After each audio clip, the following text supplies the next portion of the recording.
నమస్కారం అండి. అంతర్యామిలో ఈరోజు అంశం మహోన్నతం.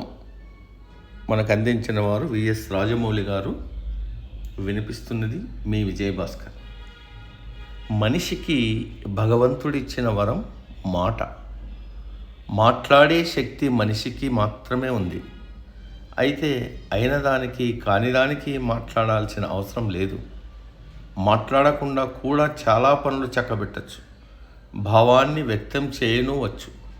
అలా చేస్తే మాట్లాడటానికి ఖర్చు అయ్యే శక్తి ఆదా అవుతుంది. పైగా అనవసర వివాదాలకు ఆస్కారం ఉండదు. నిజానికి కొన్ని సమయాల్లో మాట్లాడటం కన్నా మౌనం వహించడం మరీ మంచిది. దానికి ఎంతో ఓర్పు, నేర్పు, నిగ్రహ శక్తి, సంయమనం కావాలి. అనవసర పదజాలాన్ని, మాటలను నియంత్రించి పరిపూర్ణత కలిగిన ఆలోచన విధానానికి తొలిమెట్టు మౌనం. దీన్ని వహించడం వల్ల సాత్వికత ఏర్పడుతుంది. సాత్వికత మంచి చెడుల విచక్షణకు తెలియజేస్తుంది. మౌనం 2 రకాలు. అవి వాక్మౌనం, మాట్లాడకుండా మౌనంగా ఉండడం. మనోమౌనం, ధ్యానం అని గీతాచార్యులు వివరించారు. ఒక్కొక్కసారి ఎదుటివారి కాఠిన్యపు మాటలు కానీ, ఆధారరహిత ఆరోపణలు కానీ ఖండించవలసిన అవసరం ఏర్పడుతుంది. కానీ వాటిని వారు వినే స్థితిలో ఉండరు. అలాంటి సమయంలో మాట్లాడకుండా ఊరుకోవడమే ఉత్తమం. అదీ కాక మనం చెప్పే మాటలకు విలువ, ఆచరణ లేనప్పుడు సైతం మాట్లాడకుండా ఉండడం మేలు. దీన్నే వాక్మౌనం అంటారు. ఇంద్రియాలు మనస్సును విషయాదుల వైపు లాగుతాయి. వాటి వైపు మనసు మరలకుండా జాగ్రత్తలు తీసుకోవడం మనోమౌనం.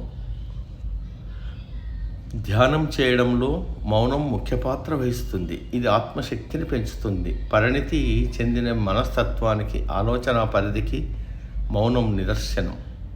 గడ్డు పరిస్థితులు ఎదురైనప్పుడు మౌనం కవచంలా కాపాడుతుంది. కాబట్టి మౌనం వహించడం చేతగానితనం మాత్రం కాదు. మౌనం అర్ధాంగీకారం అనే నానుడి ఉంది. అంటే మౌనంగా ఉంటే సగం అంగీకరించినట్లే అని. కానీ అలా ఉండటం అంగీకారం కాదు. ఆలోచన, విశ్లేషణ,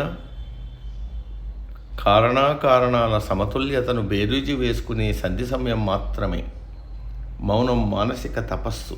అంటే మానసిక మౌనమే విలక్షణమైన గ్రహించాలి. అయితే మనోమౌనం కోసం ప్రయత్నించకుండా వాక్మౌనం మాత్రమే కలిగి ఉంటే మనసు అనేక సంకల్పాలతో కూడి ఉండి చంచలమవుతుంది. అంటే ఆ మౌనం వల్ల అంతగా ప్రయోజనం ఉండదు. మౌనాన్ని అభ్యసించాలి. దైనందిన జీవితంలో ఎన్నో ఆటుపోట్లుంటాయి. ప్రతికూల పరిస్థితులు ఎదురైనప్పుడు, సందిగ్ధావస్థలో పడినప్పుడు, విరుద్ధ విషయాలను చర్చిస్తున్నప్పుడు మౌనం శక్తివంతమైన ఆయుధమై గట్టున పడిస్తుంది. ప్రశాంతమైన పరిసరాలు మౌన ధారణకు తోడ్పడతాయి. ధ్యానాది విషయాల్లో ఏకాగ్రతను కలిగించే ఇంధనం మౌనం. అయితే అవసర సమయాల్లో మౌనం వహిస్తే అగచాట్లు కూడా తప్పవు. అశక్తతను, చేతగానితనాన్ని తెలియజేస్తుంది. మౌనం దివ్యాయుషుధం. సందర్భోచితంగా ప్రయోగించినప్పుడు సత్ఫలితాన్నిస్తుంది. మౌనం పాటించినప్పుడు ఆ వ్యక్తి సులభంగా మానసిక స్థైర్యాన్ని పొందగలడని గుర్తిస్తాం. భోజనం చేసినప్పుడు మౌనంగా భుజించడం అవసరం. జాతిపిత మహాత్మా గాంధీ వారానికి ఒకరోజు మౌనం పాటించేవారట. కొంతమంది ఇప్పటికీ వారానికి ఒకరోజు ఆనవాయితీగా మౌనవ్రతం పాటిస్తూ ఉంటారు. సమాప్తం.